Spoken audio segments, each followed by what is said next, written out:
Hello everyone, welcome back to Cellengist and to the part B of endometriosis discussion with an expert, Dr. Manoj. So we'll continue with the discussion about the treatment modalities.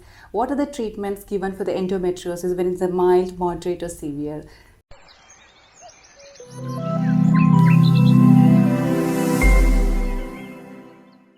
Thank you so much, Doctor, once again. And can you let me know about the treatment modalities for endometriosis? Thank you, Serena. So, like I said previously, endometriosis is an entity which can affect women through their reproductive life. Now, there are different grades of classifications which I won't go into because it's more of a clinical way of how we talk about. But when women are affected with endometriosis with pain, most of the time what they need is pain control. So simple painkillers like paracetamol or simple painkillers like ibuprofen or something, most of the time women can help symptoms with simple analgesics. But painkillers sometimes may not be the only answer because because women are having a pain with periods or outside periods. So having a long-term use of just painkillers may also sometimes cause harm to them. So if it is for short-term management, then these painkillers are quite useful. But then what they mostly would need is sometimes controlling their ovulation, which is like using like a combined pill or something, which can sometimes help them to not ovulate, and that may also buy some time. Especially if you have a couple that is planning to have a pregnancy. In such situations, you may not be able to use a combined pill because you're going against the treatment line. Yes. So it depends on which group of people, which type of treatment they will. So it's like hormonal treatment we are providing. The treatments are, like I said, the simple treatments. The medical treatment is obviously like the hormones and the surgical treatments, because if you can excise the problem or if you can remove the problem, then most of the time their symptoms are controlled. I have a simple question. Sure. You told laparoscopy will be done to excise this, remove it, right? Yes. So it will be complete a solution or later it will develop again? The endometriosis is such an entity because what we are trying to do, for example, like a patient has a cyst in the ovary with like an endometrioma, and in such situations what we try and do is we don't simply aspirate the cyst, but we do something called as like a cystectomy, which is trying to get the cyst out completely. So that is the whole idea of doing that, is to reduce any risk of it happening again. So because endometriosis has a risk of recurrence, because the risk of recurrence is what we have to manage by doing a surgical. So there are different surgical procedures done, and you need expertise to do that. So when the expertise do those specific procedures, your risk of recurrence is then lesser. So that's why, so if you can reduce the risk from about say 40% to about 10%, then the risk recurrence is gone down, and the patient may not have it happening again in the near or immediate or future. Okay.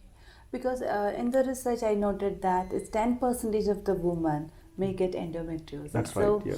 As you told, if they undergo laparoscopy and if it's repeated, Yeah.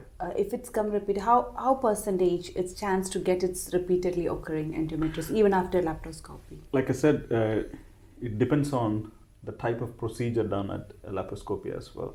So if you have it done at an expertise at a center where they know how to deal with endometriosis, then the risk of recurrence is minimized or reduced.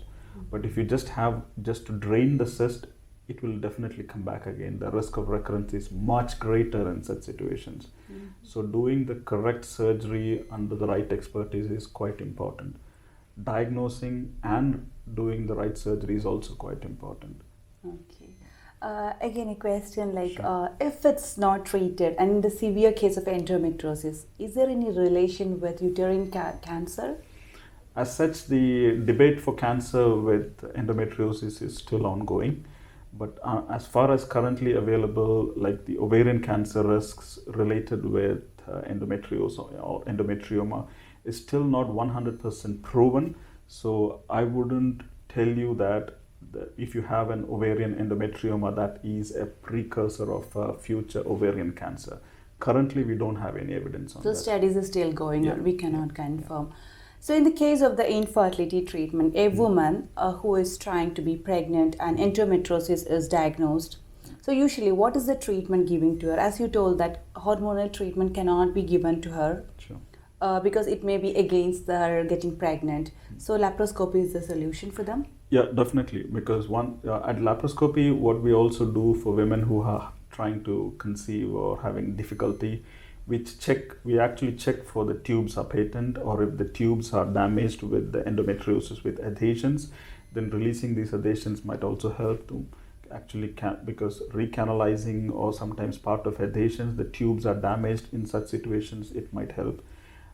In some situations, the tubes are completely damaged, and if that patient needs to go through an IVF because the fluid in the tube may be acting as a toxic for the IVF treatment, in such situations we may have to remove the tubes completely. So it depends upon the degree of extent of the tubes involved. So the tubal surgeries and things which are done for endometriosis for women with infertility actually differs as well. Okay. So what is the whether the woman with severe endometriosis who is undergone treatment and corrected, is it okay them to be having a natural pregnancy and get a BRA baby? It's okay. Yeah, absolutely fine. Having an endometriosis and having a baby is absolutely not going to It's cause never any problem. affects. No. Okay. The good thing about endometriosis and pregnancy is sometimes if you have an active endometriosis, if you're pregnant, during the pregnancy time, majority of them don't have much of a pain symptoms. Unless there are some women who have like bowel endometriosis or something which is affecting them, but majority of them are kind of pain-free during their pregnancy times. Okay. So thank you so much, as the treatment is really such a good way of treatment is there to avoid the infertility even, because most of the concerned part is infertility. That's true. Nowadays, as you told, endometriosis may leads to it. So what is the message you can give to the women or even the girls who have just gone to the menarche, to consult the doctor to avoid this? Unfortunately, endometriosis is such an entity that there is no single fixed preventative thing which you can do. If you're going to have it, you're going to have it, unfortunately. But it's can you diagnose it accurately and get it treated is the challenge. The challenge or the iceberg currently lies is women not seeking help and then they presenting at a later stage, or when they have gone through multiple treatments and then they find out this is a problem. It can be sometimes an issue for them. But ideally, go and see your gynecologist if you're worried. Let them assess you and understand whether this is an endometriosis, because making a diagnosis is important, because there are other causes of pain as well and other causes of infertility as well. Endometriosis is just one of the causes. So then making the diagnosis is more important there. Okay.